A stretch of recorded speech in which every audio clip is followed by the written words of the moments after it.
want to flex my love, I want to impress, and I want to carry my love away to a place she loves. I'm a man, I want to impress, and I want to carry my love away to a place she loves. Die who, or die who, yeah, or die who, die who, or die who, yeah, or die who, die who, or die who, yeah, or die who, or die who, yeah, or die who. You know that my body calling, and your body picking. Loving you, they make me forget, say I get problem. By the end of the night, enter bathroom, fresh up. I want to flex my love, I want to impress, and I want to carry my love away to a place she loves. I'm a man, I want to impress, and I want to carry my love away to a place she loves. Die who, or die who, yeah, or die who, die who, or die who, yeah, or die who.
Everyone from outside Lagos, from outside Nigeria, participants that are present here this morning, we want to say welcome to Lagos, the center of excellence.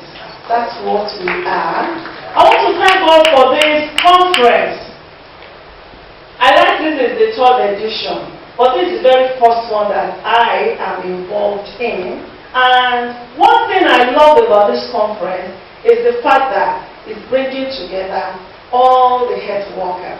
A round of applause for WASPEN. That will come out of this conference will be able to give and provide solutions. For you to have adequate diet, most of the time doesn't necessarily have to be expensive. But now, I think that statement is for the old Nigeria. The current Nigeria, no matter how you do it, you just have to spend money. And we must be able to give adequate advice on adequate nutrition to our mothers, especially for the future generation of Nigerians. On this note, I want to welcome everyone. So on behalf of the Governor of Lagos State, Mr. Babajide, so he could not obviously be here because, I mean, he's got a full calendar.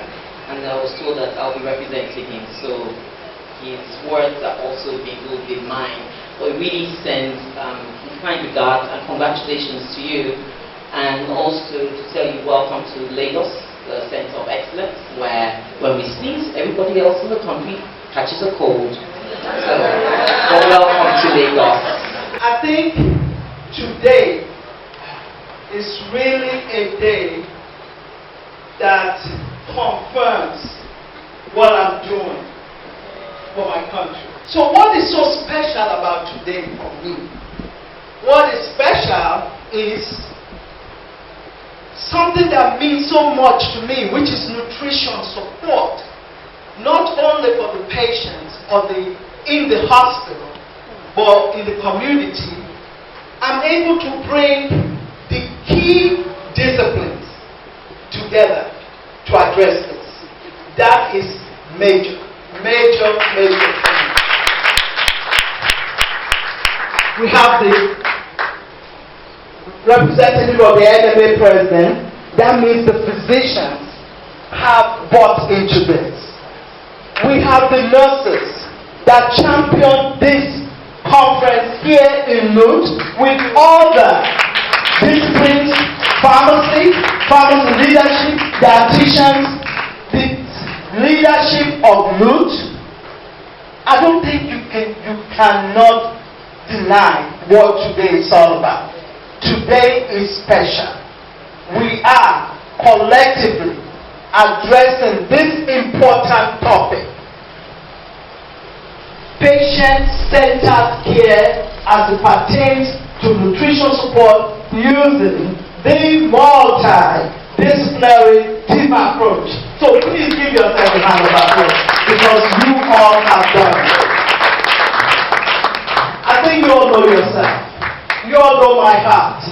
You all know who I'm recognizing. You all know the people that made it possible for me to do this. And I thank you from the bottom of my heart. Let's do it, guys. Nutrition is what? A human right. And we have to address it. So thank you and welcome to this conference. Emphasize the importance of nutrition. And I think all the speakers have actually captured the essence of this. Right from intrauterine life, okay, through to the infancy years, adult years, and even the very elderly. And as we have heard several times this morning, about 30% of the patients who actually come to us will need some form of enteral support of the other. And so I think this society has actually chosen the right topics, okay, and importantly too, okay, is the fact that at the end of this conference, from the team of this conference, we expect to have what looks like a regional guideline and standards that will guide the medical practitioners. That includes, of course, the pharmacists, the nurses, nutritionists, and all the rest of it. The other important point that we must take a look on this conference is the collaboration and the need for us, all of us in the health sector, okay, to work together as a team for the benefit of the only single person that has brought us together in the health sector, which is the patient. And if there is anything we're going to take away from this conference, I appeal to all of us, whether pharmacists or doctors or nurses or social workers or whatever, that we must go back to our different hospitals and places of work and be determined that henceforth we must work together, we must cooperate with each other, we must collaborate with each other for the benefit of the patients, for the benefit of our patients, and ultimately for the benefit of our health system, the benefit of our country. So therefore, on behalf of the Honorable Minister of Health, I congratulate the founder of this society and the members, okay, and I think it's a very welcome development. We look forward to the papers from this conference. I pledge that I'm going to personally deliver them to the Honorable Minister. So on behalf of the Honorable Minister of Health and Social Services, please don't forget that social services is part of our portfolio. So on behalf of him, Professor Ali Patti, I hereby declare this conference open. We cannot overemphasize the importance of nutrition in general well-being and also making sure that when people are recovering or are in the hospital, they need to be properly fed. And when they are properly fed, healing becomes faster. I remember very well, I went to the pharmacy where somebody was brought in, almost fainted actually. And after the pharmacist looked at him, he asked a very simple question: have you eaten today? And the answer was no. By the time he slowly took the bottle of malt, his countenance came back and he didn't get any drop. My minister, sir, I love my minister. Yes, sir. We need to do everything possible that the average Nigerian, while going through whatever he or she is going through in our health situations, get appropriate nutrition to make him better. Particularly those who are children, the vulnerable. And I think it's not too difficult for you to tell the minister, who will tell my lovely president, to see what can be done so that the children are in the hospital, that we should provide, among other things, good nutrition to make them recover appropriately. And I can assure you, if that message is the PSM will join the ministry and indeed government to fulfill that particular purpose in the country.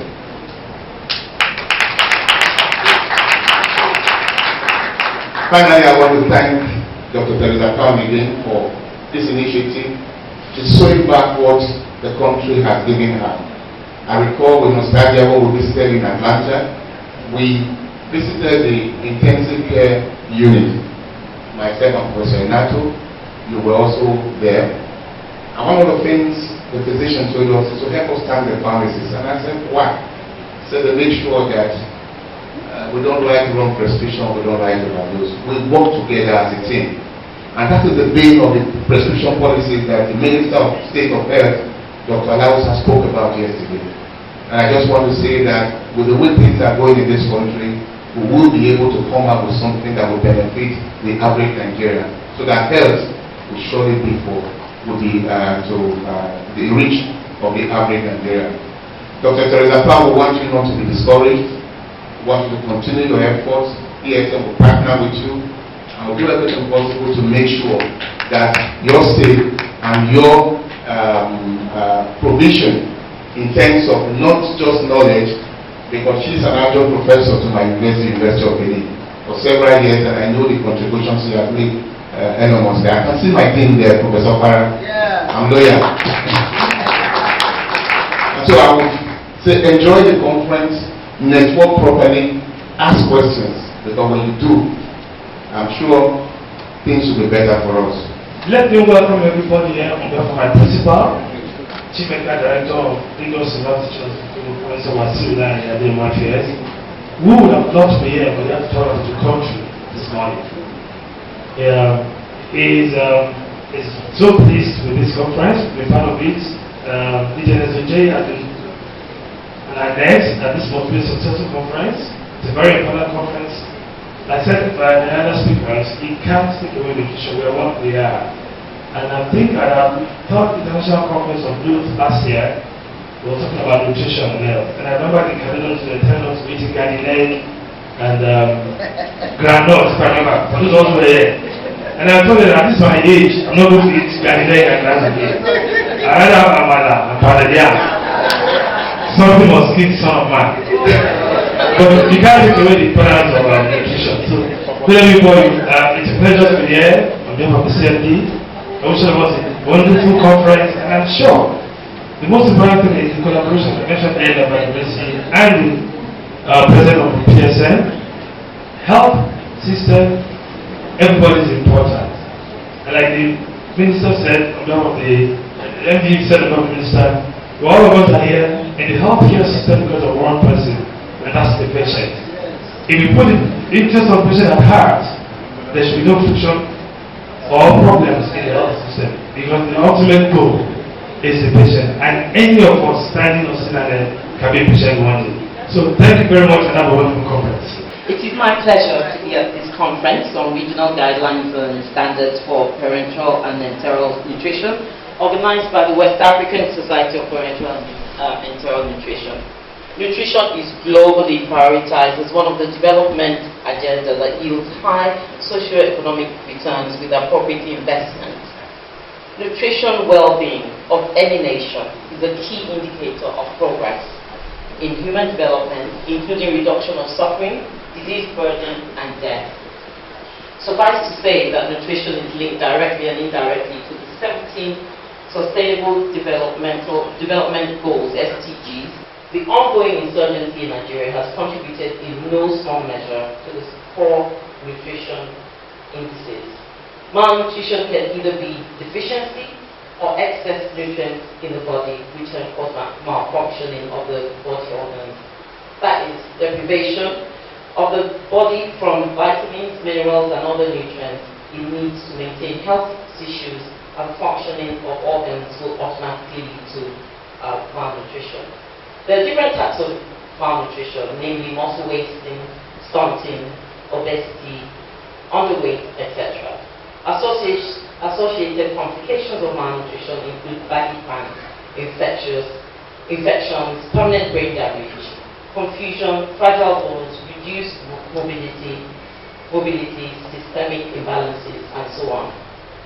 The choice of the theme for this year's conference, which is Advancing Clinical Nutrition Care, Regional Guidelines and Standards of Parenteral and Enteral Nutrition, is apt and could not have come at a better time when the need for parenteral and enteral nutrition is on the rise, but totally out of the reach of a common man. Clinical nutrition care involves the assessment of the nutritional status of the patient and the provision of an appropriate treatment, which includes nutrition therapy, counseling, the use of specialized diet and nutrition supplements monitored by a medical doctor or a registered dietitian. It is a systematic approach to providing high-quality nutrition care. Statistics have shown that at least 1 in every 3 patients admitted into hospitals will require clinical nutrition care to restore the nutritional imbalance by influencing or altering factors that are contributing to the imbalance. The clinical nutrition care involves 4 steps. All our public primary health care facilities continuously, on a daily basis, sensitize and counsel mothers and pregnant women on the need for adequate nutrition for themselves and their children. Nutrition counseling also goes on at all our youth centers across the state. The aim is to intimate our youth and adolescents on the impact of healthy eating habits on their well-being, which the VC has also mentioned. In addition, we have community nutrition trackers across the 376 wards of the state. These are community volunteers that go into the community to carry out nutrition screening exercise by using basic science to identify under 5 children that are malnourished within the community, counsel their caregivers, and refer them to the nearest primary healthcare facility where further screening and nutrition interventions will be carried out as appropriate. Feeding is an important act of every human. It is carried out daily to supply the body with the nutrients required for growth and development. Where oral feeding is impossible, parenteral feeding is applicable. Whilst parenteral nutrition means intravenous feeding, enteral nutrition is delivered through an nasogastric tube to the stomach or the small intestine. Unfortunately, the availability and affordability of parenteral nutrition remains a mirage in this part of the world and getting worse by the day with the fluctuating dollar rate. Improving clinical nutrition care will assist in the reduction of malnutrition rates in the state. Patients that cannot eat or are unable to absorb nutrients taken orally need to be fed intravenously or through a tube inserted into the GI tract.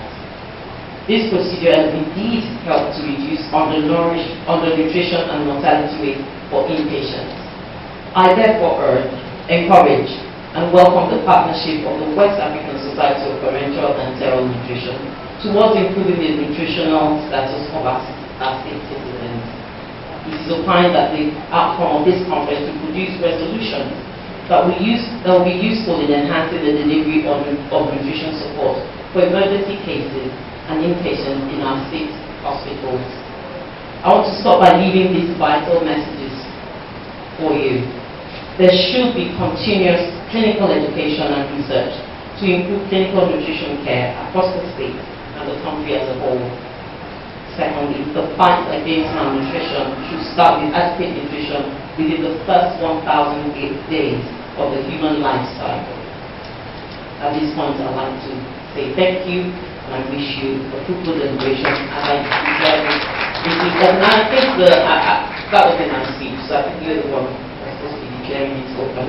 So let me jump the gun. Nutrition is life. Nutrition is gold. Nutrition is wealth. No nutrition, no wealth. No nutrition, no health. But health is wealth. And so, we join our voice on behalf of the President of the Dietitian Association of Nigeria and on behalf of all the dietitians in Nigeria and diaspora. We say congratulations to WASPEN on this 3rd edition. We were at Abuja at the first and second edition, and we'll continue to show your support, our support to you, because, like I said, nutrition is life. And it's so sad, following the launch of the food consumption and the micronutrient levels in Nigeria that was launched by the Federal Ministry of Health sometime in May, we are very much at the lowest part. It's not just about eating. How many persons have access to food? How many persons can actually afford good food? It's as if adequate diet is almost going into extinction. But I want to pick our consciences today. For every child you see around you, please look out for the nutrition of that child. It is with great pleasure and respect that I stand before you and at this conference, because as a social worker, I am deeply aware of the crucial role that nutrition plays in health and well-being of individuals and their families. Parenteral feeding and enteral feeding are not just medical interventions, they're lifelines that ensure that patients receive the essential nutrients they need when traditional means of eating is impossible.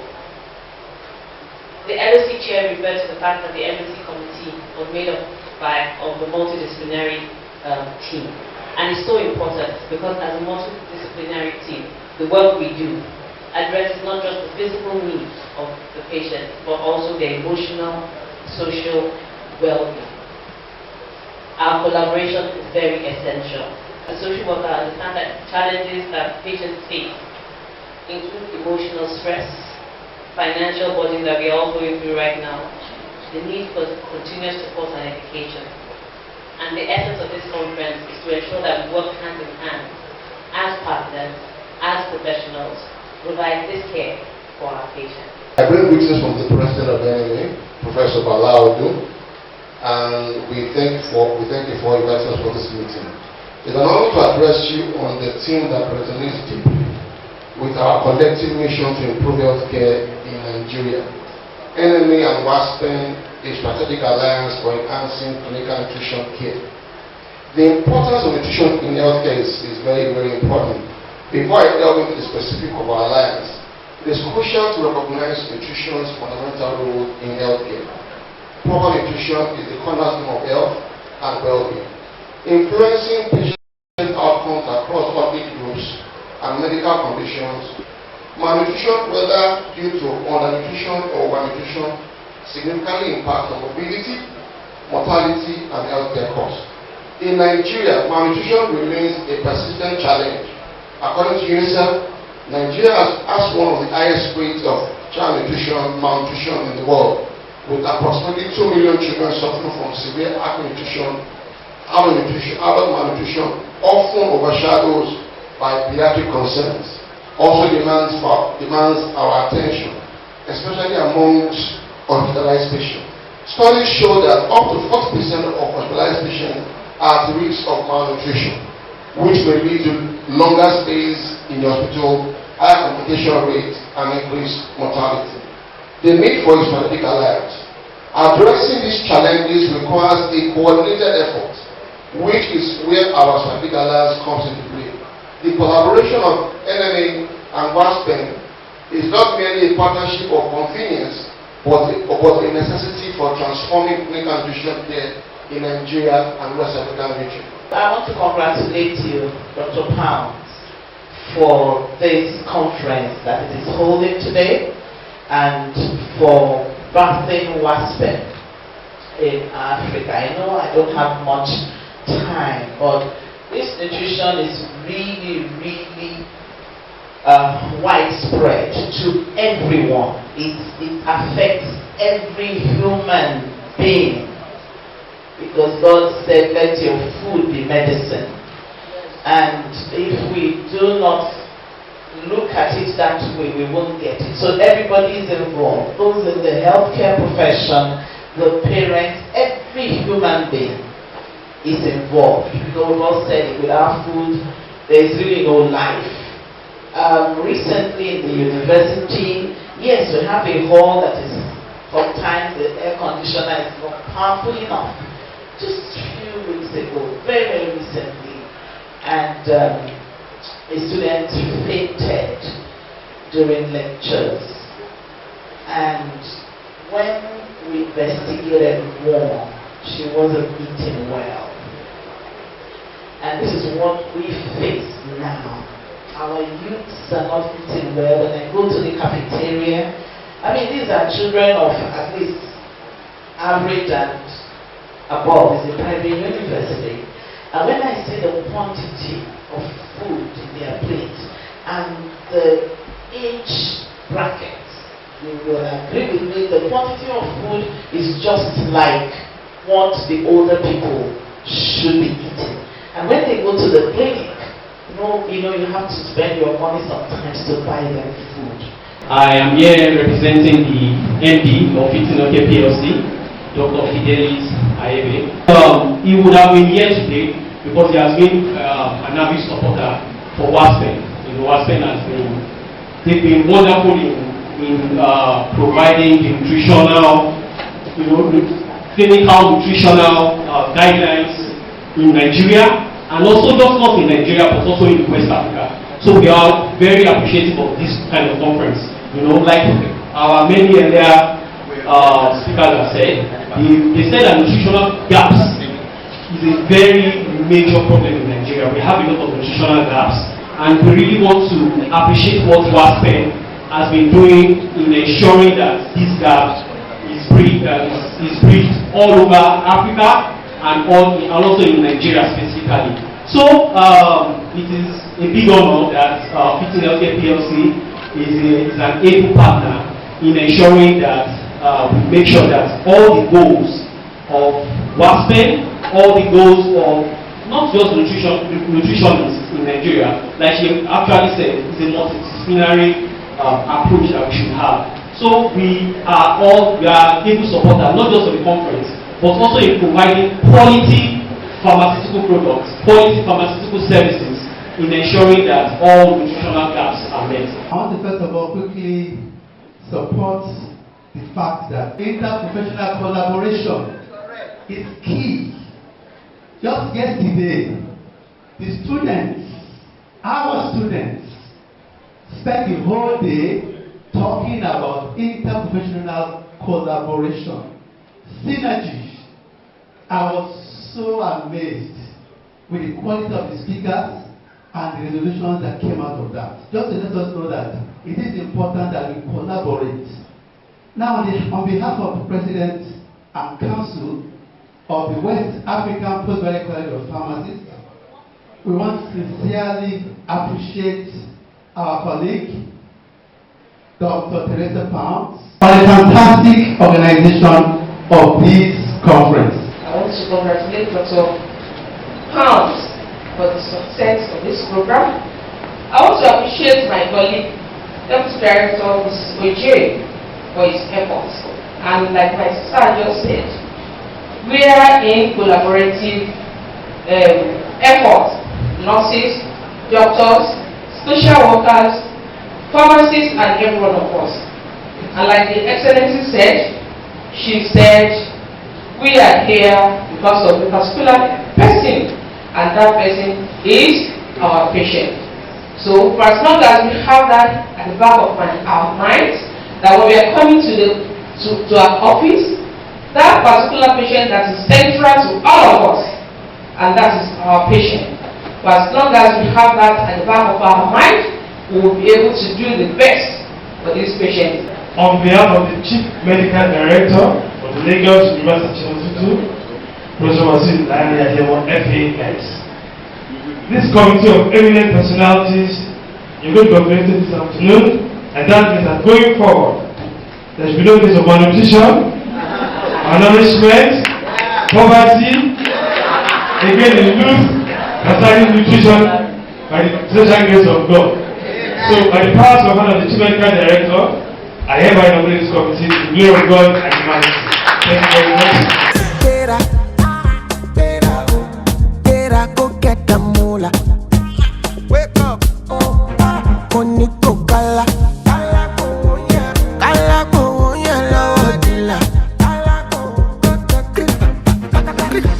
Don't walk, you don't try. You supposed to be jai. Kill up, come, person, matter, person, we don't mind. But when I land softly on the sofa floor. So far, so good. Koni bajo, let me see you. Oh, lo, let me see you. Oh, lo, bukao. Let me see you, de buga. Oh, lo, let me see you. Oh, lo, bukao. Let me bukao. What about Latin America? I told you I come from another part of the world, and we have done many studies in Latin America. This one is an important one that was performed in 2003. Before that.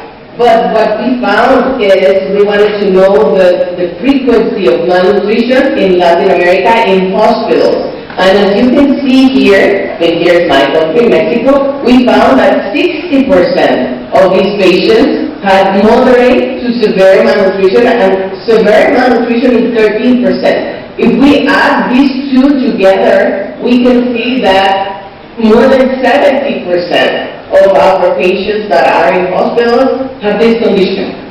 And I'm not talking only about Mexico. You can see here from Argentina, Brazil, Chile, Costa Rica, Cuba, Dominican Republic, Uruguay, Venezuela. All these countries have a lot of incidents of malnutrition in the hospitals. So it doesn't matter where you're coming from, we will have this condition as a very frequent condition in hospitals.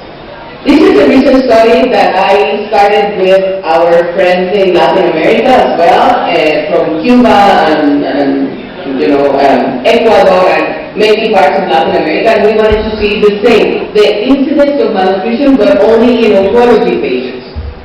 And as you see, we analyzed 1,842 cases in all over Latin America, and we found that malnutrition was present in almost 60% of the cases. So I'm not talking about,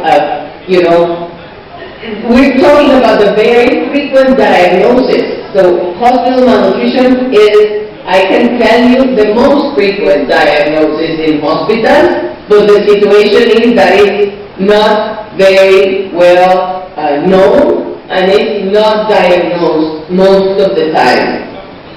As you see, no malnutrition, only 40% of the patients. So we're talking about more than 50% of these patients with malnutrition, and this study is published in Nutrition and Cancer in 2022. So the prevalence according to age, the extremes of age, the older the patient is, the more frequent malnutrition is, and also the younger the patients are. So as you see, we have also a big risk of malnutrition according to age, and obviously a big risk of malnutrition according to diagnosis. As you see, we evaluated oncology patients, and oncology patients are one of the patients that have a higher risk for malnutrition in comparison with other diseases. So what are the factors contributing to this malnutrition in these patients? First of all, there are many factors. First, one of the factors are the hospital organization factors, which is one, the failure to recognize it. Why do we have so much malnutrition? Because nobody noticed malnutrition in the hospitals. Every specialty or medical specialty is focused on their own specialty. For example, orthopedics are focused on the orthopedic part. Oncologists are focused on the tumor. Dermatologists are focused on the skin. But nobody focuses on malnutrition. And they can also, with orthopedic patients, have malnutrition. They can have oncology patients malnutrition, but they don't focus in that. So this is one of the problems, the failure to recognize that. Second, the lack of screening and evaluation. I don't know much about Africa. I would like to know more. One of these days I'll have the chance to do so. But in Latin America, Europe, US, I can tell you that there is a lack of screening and evaluation of these patients. We don't know that the patients are malnourished because nobody screens them and nobody diagnoses that. Also, another problem is that non-recognition of its importance. Some of the doctors say, oh yeah, he's malnourished, but they don't even recognize the importance of this malnutrition in hospitals. So that is another problem. Another problem is that nobody is responsible for that. I mean, the patient is malnourished, but who's going to take care? Nobody. You know what I mean? This is another problem. There is no intake monitor. I mean, which means that the patient is not eating, but nobody monitors how much the patient eats. So we don't really know how much the patient is eating in the hospital. Failure for feeding assistance. Some patients cannot eat, but nobody assists them. And another thing is that no medical school, at least a couple of years ago, had a curricula that shows the physicians or the nurses what is malnutrition. So they really don't know anything about nutrition. So that is the thing that we're changing now, but that took time for that to change. So these are my learning objectives. And since Dr. Vanessa Fuchs has provided some background on nutrition, I'm going to hyper-focus on pediatric patients. So the first thing is we talk about short bowel syndrome, define role of parenteral nutrition, and then list some complications in pediatric patients. So when we look at intestinal failure, this is the reduction of functional intestinal mass that is necessary to sustain life. So these are children, you may not see them on the streets or in school because they are unable to live or sustain life without some external source of parenteral nutrition. And so the types of patients that you see here is that they can have an intact bowel. So their GI tract is intact structurally, but functionally it's not working. And then you can have somewhere, because of the dysfunction of the GI tract, they've had to surgically excite the bowel because it's necrotic and causing problems. And so as a result, they have functional short bowel syndrome, which has been surgically removed. Next slide, please. Here are some of the types of surgeries you will find. Here you may see complete bowel removal, starts post the stomach, so you have the duodenum connected out to the anus, or you can have some of your the small bowel removed, or in some cases the colon itself is removed. So there are different types and different reasons why. Some of the reasons you will see, next slide please, in our very little ones, in our neonatal and younger children. Some of the reasons for this is necrotizing enterocolitis. This is the #1 cause of mortality in our neonatal patients, and it's as a result of multi-level factorial issues that result in a dead bowel that needs to be surgically removed. Gastroschisis is when your intestines, upon delivery, are outside your abdominal cavity, so it's protruding beyond the abdominal wall. Intestinal atresia, volvulus, and long segment Hirschsprung diseases are also some common things that we see in our children in the hospital, in our neonates. And in our adults, in our older children, we have trauma, so accidents, Crohn's disease, which is an inflammatory bowel disease, and cancer, some of the reasons why they may have functional short bowel syndrome. Next slide, please.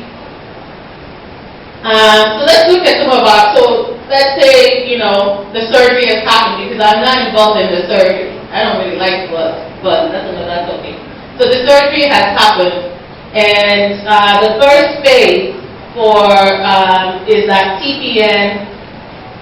Acute phase, so right immediately after surgery. These patients, you cannot activate the valve, so you cannot use the valve. You must keep them NPO. But we don't ever want to stay in NPO. So we have to find alternative sources of nutrition. And this is where TPN is required. So status quo surgery, and sometimes even before surgery, we will have patients NPO on TPN.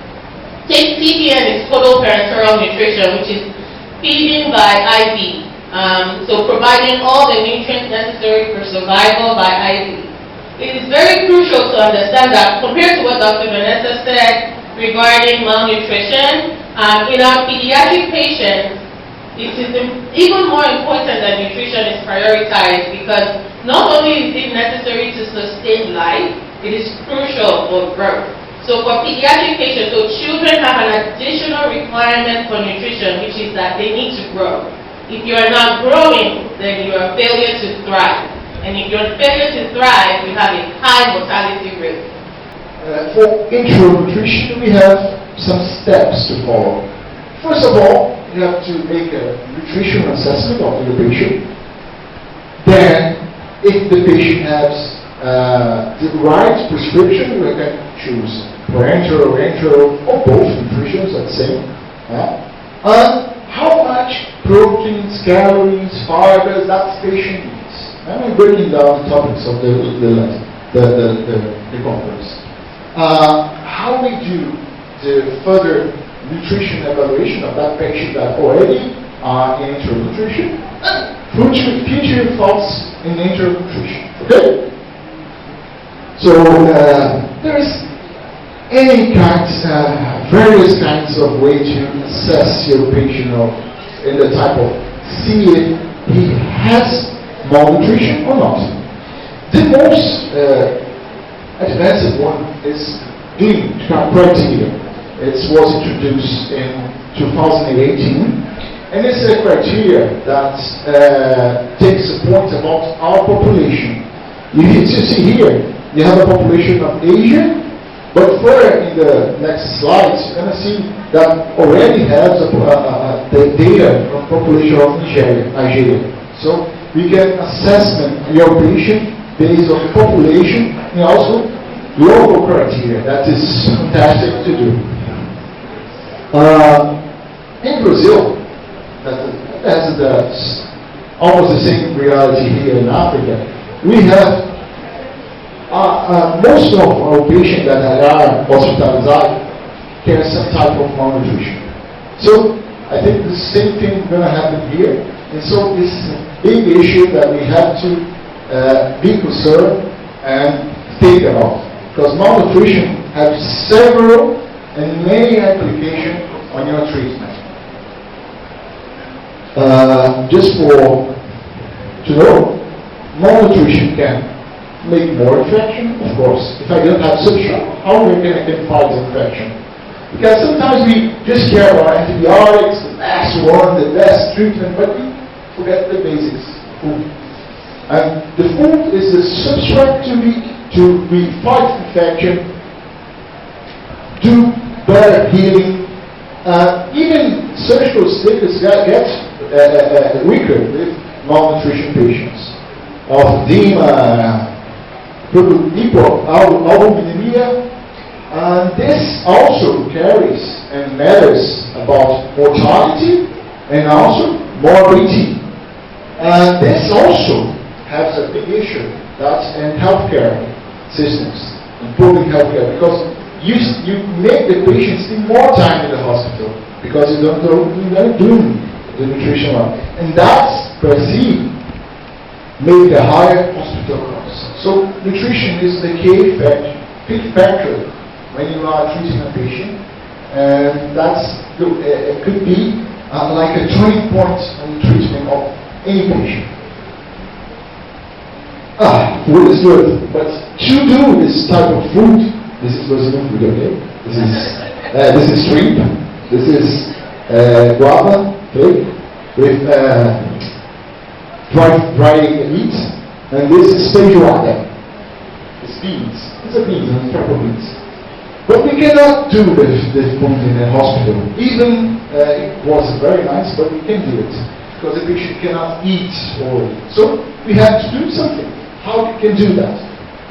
That's complex enteral nutrition. Enteral nutrition was the first concept of enteral nutrition was made for space exploration, for armies, that you can compact all the nutrients that a man can need for daily basis in a compact form that can provide everything that he needs: vitamins, minerals, trace elements, everything.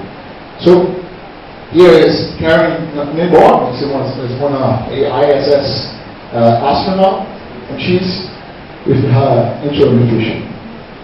Is defined as a suboptimal or deficient supply of nutrients that interferes with an individual's growth, development, general health, or recovery from illness.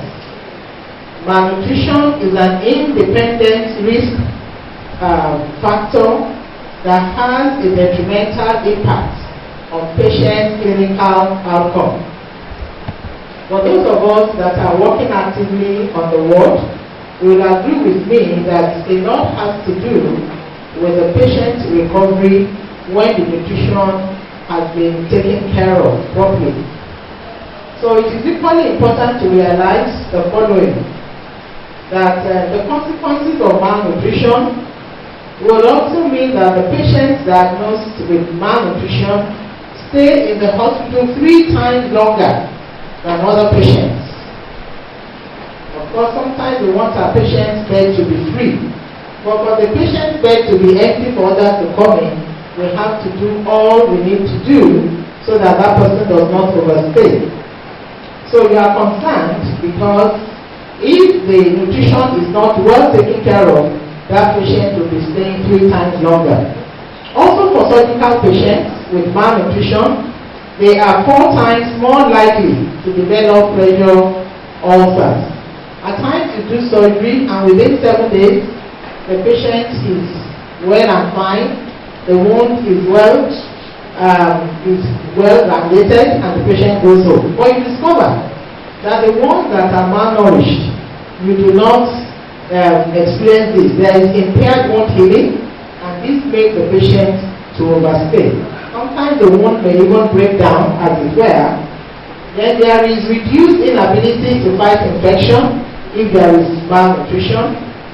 Sometimes there could be heart failure, hypothermia, there could be, of course, mortality. And such patients that are malnourished are usually depressed, and there is apathy.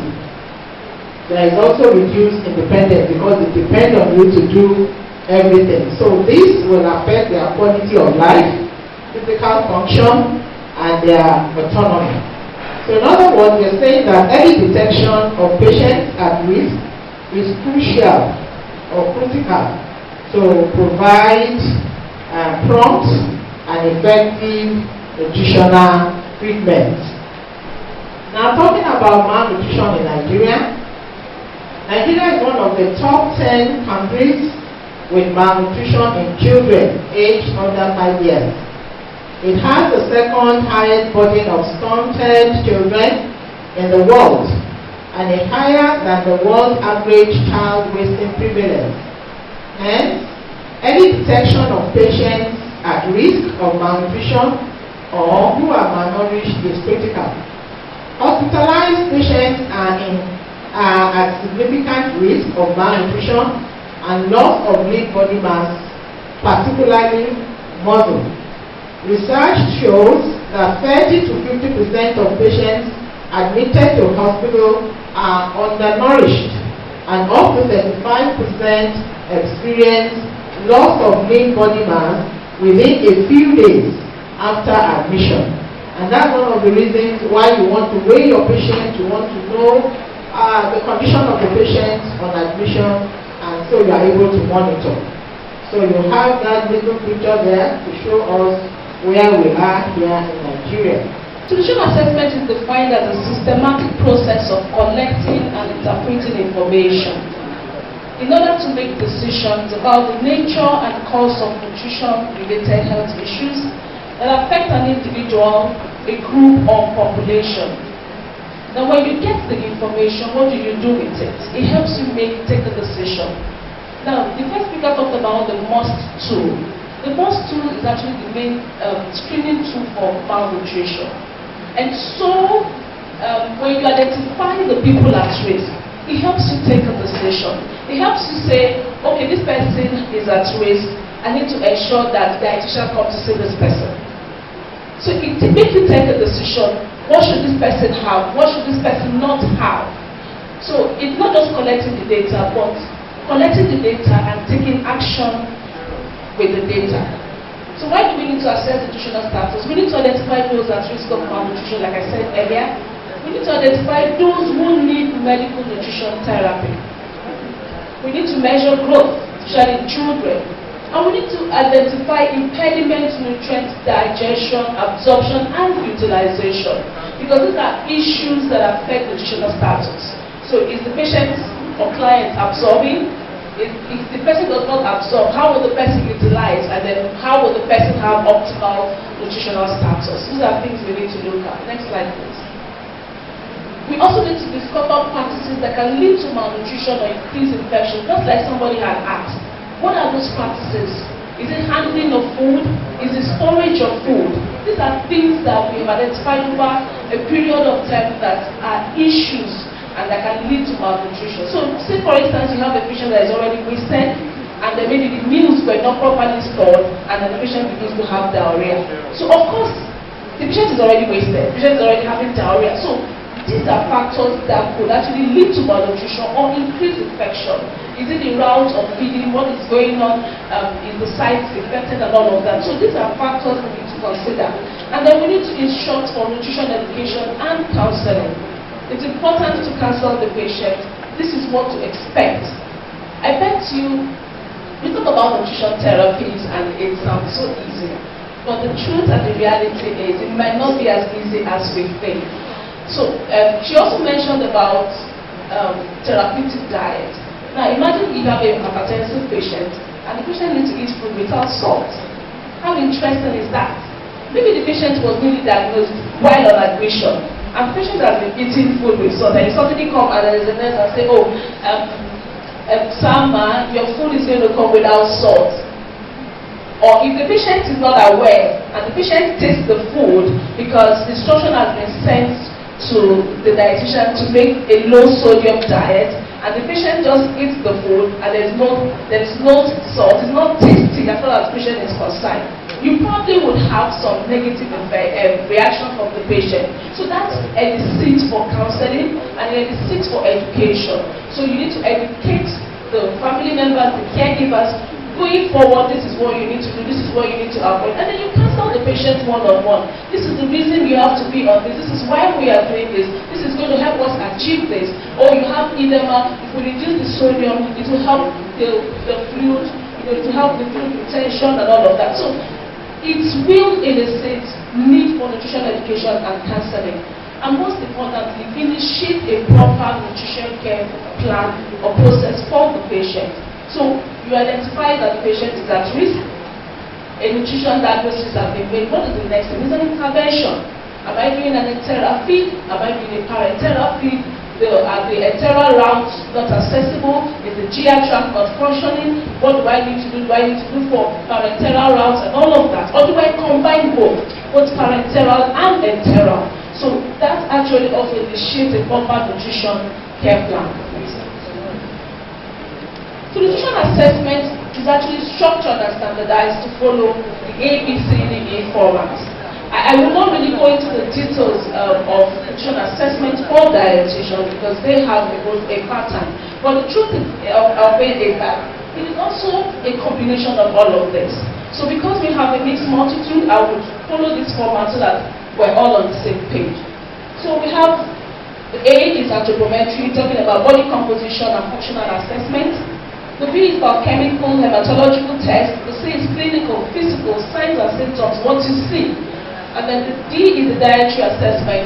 And then E is environmental, behavioral, or social. We can't really separate social factors from nutritional status? Malnutrition is a disease.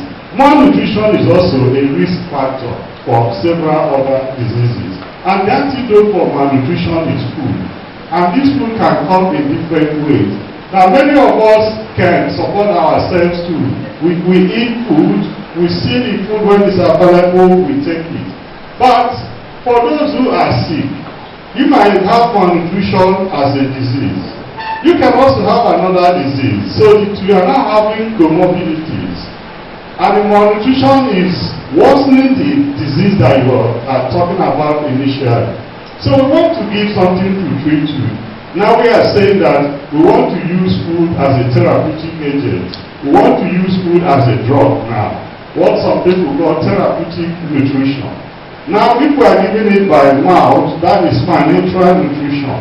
But if you have to give it parenterally, parenteral simply means injection. Whether you're giving it through the peripheral IV line or you're giving it through the central line, it is injection. Now, because it is injection that you're talking about, the way we treat injections is in a specialized way. So, parenteral nutrition is not what anybody can just gamble with. So, you have some specialized ways of handling injections.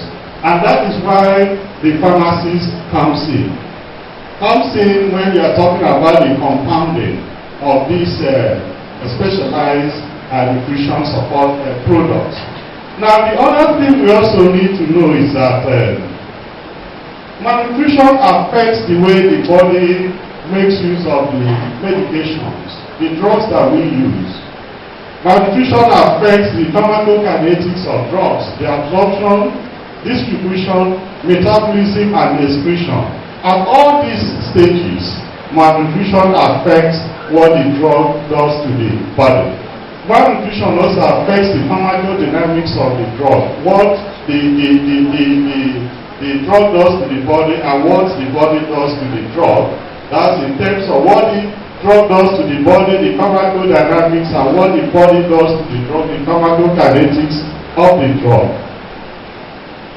Now, why are we talking about research in WASPEN? Number one is that we need research to accumulate evidence for the importance of malnutrition and the interventions that we make. Okay, so we need research in order to provide evidence, in order to justify why you want government to spend more funds, in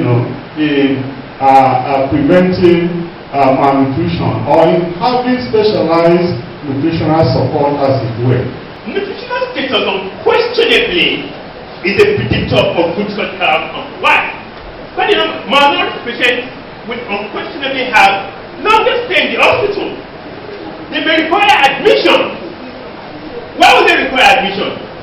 Even if you do that, I'm a general surgeon, I'm a colorectal surgeon, even if you do that anastomosis, Matron is here. Even if you do that anastomosis with still, do that anastomosis with still, and that patient is nutritionally compromised, the anastomosis will leak. That's unquestionable. So the patient will require readmission. Of course, a number of complications will also arise. Infection, they may have chest infection, they may have pneumonia, of course they may have the complaint they will have surgical site infection, they may come into the hospital every day to have the bone dressed. You can imagine how that one will disrupt their family life. They are going to the hospital every day to have the bone dressed. That's the lucky patient. That's the lucky patient that went home. The other patient will go home. The number of case in point, we had a patient last week. No, it wasn't last week. Unfortunately, we lost this patient. This patient was operated on about 4 weeks ago. He has cancer. 77-year-old man. That's what I'm also going to talk about old age. 77-year-old man had cancer surgery. Unfortunately, it was complicated. By the time it was complicated, he had to be reoperated. He was nutritionally compromised. We lost the patient not because he had an infection. I won't say he didn't have an infection. But the major reason why we lost this patient was because of the nutritional compromise. When I saw the patient 3 days ago, I could count the ribs easily. That tells you how much of muscle he had lost. When the patient was not very ill, the relative asked me, when he was very, very ill yesterday, the relative asked me, should we move him to the ICU? I'm very sure the anesthetist here will attest to that. A patient that doesn't have respiratory muscles, move him to the ICU, ventilating, you are just wasting your time. He's not going to come out of that respirator forever. So essentially, good nutrition determines if you're pretty malnourished patient, you're going to have longer hospital stay, readmission, complication, and the likelihood of a mortality. The likelihood of a mortality is very, very high. And in the setting of an elective surgery, I'm only going to talk about elective surgery. In the setting of a planned surgery, you should always make sure that your patient is nutritionally optimal for going in. For the elderly, it's even worse for the elderly because they don't have muscle bulk. Because you need your muscle bulk for wound healing. That's why I will explain. The consequences of malnutrition and inadequate protein intake are even more serious for older patients because they don't have muscle bulk. Let's talk about nutrition support teams. What does it mean? Why is it important? Why must we have it? What is the value of a nutrition support team? Then you will also hear people say nutrition committee. What does that mean? What is the difference between nutrition committee and a nutrition support team? If you want to start a nutrition committee or a team in your institution, how do you go about it? Who are the people you must talk to? So those are the things I'm hoping we'll be able to talk about today. And that you'll be able to get some information you can take back with you. Some questions will come up as we discuss, pertaining to what you heard today and maybe part of yesterday. The impact of nutrition support teams on patient outcomes. So why is it that having a team of these key disciplines, like I mentioned, why is it more impactful than one person doing it? Then I'll talk about aspects, most recent survey for our product of pizza. Discuss nutrition support team function and how productive it is, and then some measurement tools that we use for evaluation of nutrition support therapy. And the nurse take history taking and get all the data of the patient, and then does a gross and complete assessment of the patient. So while doing all of this, all the information that she has just spoken will be elicited, and then a nursing diagnosis is made and patient care is planned for. Okay. Now, one question. So, my question to the audience: patient has what? Weight loss. 20 kilogram weight loss. That is significant, right? Right. So, is this patient already at risk for malnutrition or is malnourished? So what she described is what? Screening. She has screened the patient. Who is the next discipline for her to refer that patient to? So after you screened the patient, you saw the patient lost 20 kilograms. You saw the patient has chronic disease, diabetes, hypertension. So you did your screening, and your result is what? That the patient is prone to be malnourished, or even malnourished, correct? Malnourished, correct. But she has a clue that something is going on, nutrition-wise. So who is the next person, the next discipline you refer that patient to? After assessment of the patient, I need to discuss my findings with the physician. Okay? Alright? I'm going to ask the physician. After her assessment, which she sees that the patient is malnourished, she's going to discuss her findings with the physician. Okay? Then, let's ask the physician.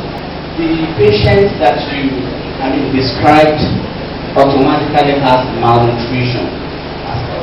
Once a patient has less than 8% of the expected weight for the age and sex is already malnourished, and that's the picture that we painted.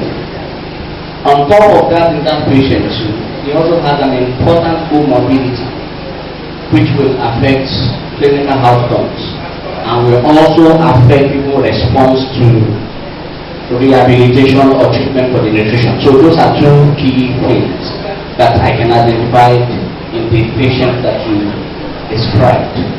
Having said that, I think our nurse, the practice here, she has told you, and that's what we do. The first contact of patients are actually the nurses here. They are being referred from outside, they come with their letters, and when they get to our clinic, their first contact are the nurses who does the vital signs, including weight, height, and they calculate the BMI as appropriate. And of course, from that information you have an understanding of what a patient has and patient that needs further evaluation. Dietitian will actually refer to the dietitian in this case, and then based on the medical laboratory investigations and all the other medical diagnoses, the dietitian will be able to do a correct assessment nutritionally and then provide a good nutritional plan for that patient. And so in that case, there are sometimes the issue of delayed referrals, especially sometimes in the inpatient. You see patients are being managed just for weeks before the dietitian gets consult. So what I want to say going forward is that all the silos has to be broken. We have to see ourselves as working collaboratively for the patient, and everyone should play their roles on time. We already know that we have these things in place, but how come we're not really forming that team? I know that in the critical care unit where I work, I meet with the dietitian from time to time, they call, but not as often as we should meet because of some issues, challenges they also have. So now we are discussing the guidelines and discussing the protocols and all that, but what that actually brings us together, that is very important because we have all the specialties working here. How come we have not come together? Is it because of the guidelines? Is it because of the protocol? I really don't think so. Now, yes. So, but I have worked in places where we have come together as a team to work, and I know the benefits that the patients have from working together. And then I have worked where, we're not as a team, everybody's working, the pharmacist is just working there, dispensing drugs out, not knowing what is happening to the patient, But then, my job, I have come to work today, and my job is to send out drugs, so I have sent out drugs. The prescription says times 10, I have sent times 10, not knowing exactly why the physician has said times 10. Now, but I have had experiences on 2 occasions, maybe that last week, that I want to briefly say how we can actually come together. Because even when the guidelines and the protocols come, it is another thing for us to come together. That's something I understand, being vulnerable, to be able to share ideas, to be able to share the knowledge and the skills we have, to be able to function effectively as a team is another thing, even with the guidelines there. The doctor, the nurses, the doctor have seen, and so another professionals have seen. There are times, basically, we get our cases, either referred from any member of the clinical team, or when we go around, we see cases, we look at the case notes, and we notice that they will flag it to the doctor that this case we actually need. We need a formal reference for all these cases. So, our goal in all these cases, when we see malnutrition, there are many things that can come. What is the barrier? Is there a barrier somewhere? Is it because of not having the means, you are talking to somebody that is in there that's indigent, for example, that can't feed very well. It's basic that that person like to be malnourished. So we need to deal with that. And then going forward, our work there, if we want to face a case like we're talking about nutrition, if this person is indigent, that means even if there's a prescription, we have to deal with that. In Lagos State, we have funds, in the each hospital generated to help cases like that. So we have donors, we meet, we have different donors that come. There's the health insurance, we realize that everyone, we don't want to create problems, to create cyclical problem. Malnourished aid, next infection, malnourished, why do that? We solve that. Then if we're dealing with abuse, the same thing we do. We refer to agencies. There are agencies that deal with that. We also make sure many cases go to court. Or we may need, if it's a minor, we may need to take the minor from the parents. The state may take control if that child is not is being neglected. And we see that this parent will not yield, we take the child. So that the first time we had that team, but it was not formal. So there's also a judgment on that. But about a week ago, we visited us and where the smart, still married to the smart and the community.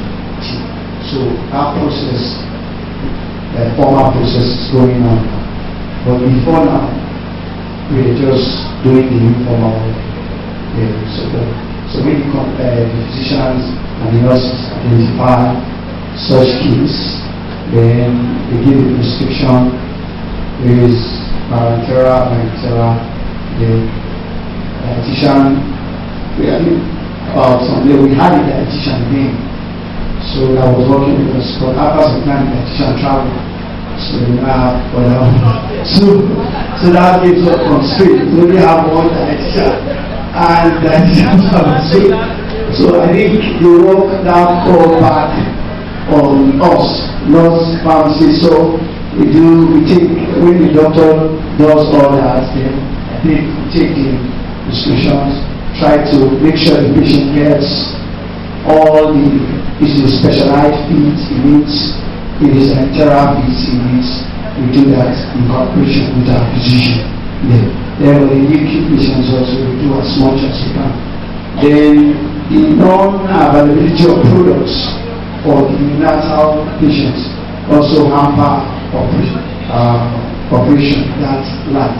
So but now I think we are seeing the light, prisoners carry is coming back. So I think we are going to do more. When I land softly on the sofa floor. So far so good, Koni Bajo, let me see you. Oh lo lo lo, let me see you. Oh lo lo lo, Bukao, let me Bukao. Let me see you, de Buka. Oh lo lo lo, let me see you. Oh lo lo lo, Bukao, let me Bukao. Let me see you, de Buka. Oh lo lo lo, let me see you. Oh lo lo lo, Bukao, let me Bukao. Let me see you, de Buka.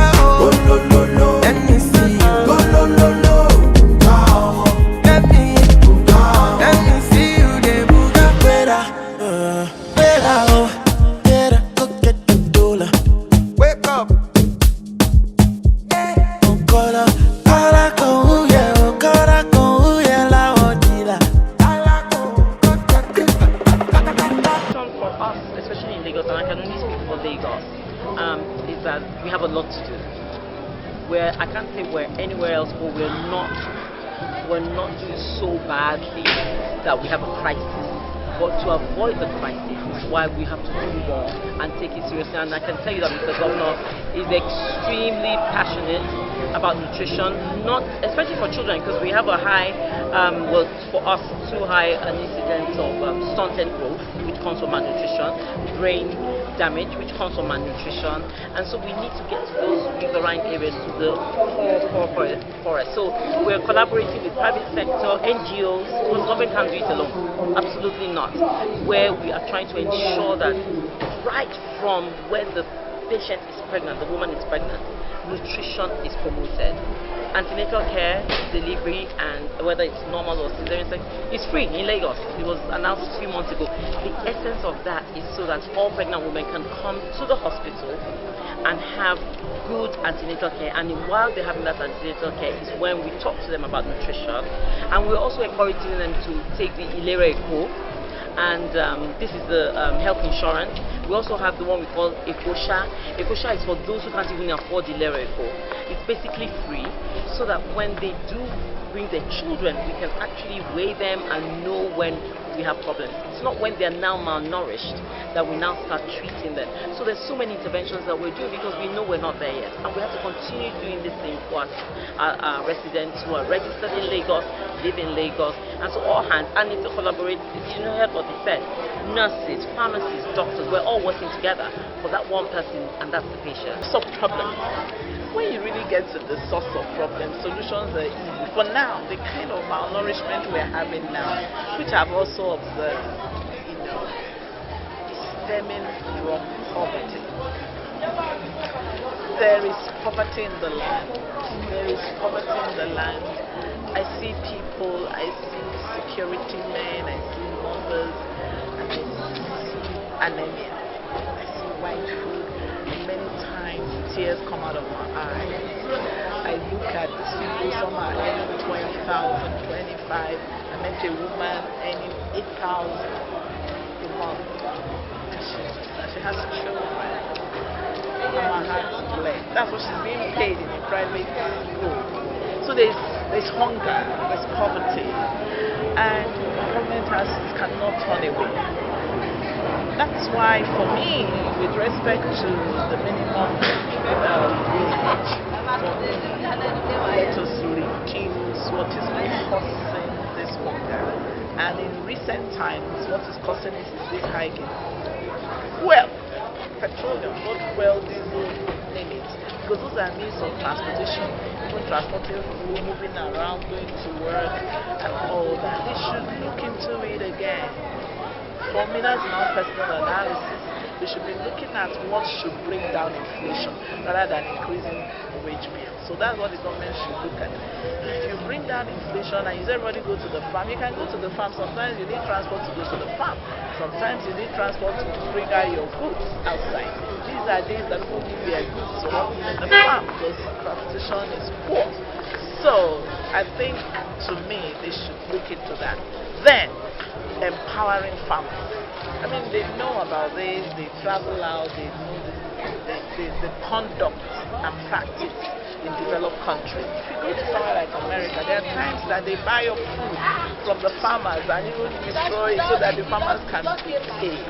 Yes, we want to go to farm. I even want to go to farm. I want to buy land now to farm. To buy the land alone is $1 million. Everything is expensive, so they should look into making farming easy for everyone, especially the real professional farmers and those that want to farm. And if they want to farm, they should encourage it. How can we have food when there's insecurity? Insecurity is killing the farmers. So the whole thing is a cycle, and the government cannot remove its hand. If you provide security, I've met professors who went into farming and they've abandoned it because of insecurity. Let the government provide a enabling environment for that farming that will do, enabling environment for the general populace. This issue of well subsidy and cost of fuel should be looked into. A way to crash it so that we can crash inflation. Supposed to be high. Kilo, go on, chef, they feel your mind.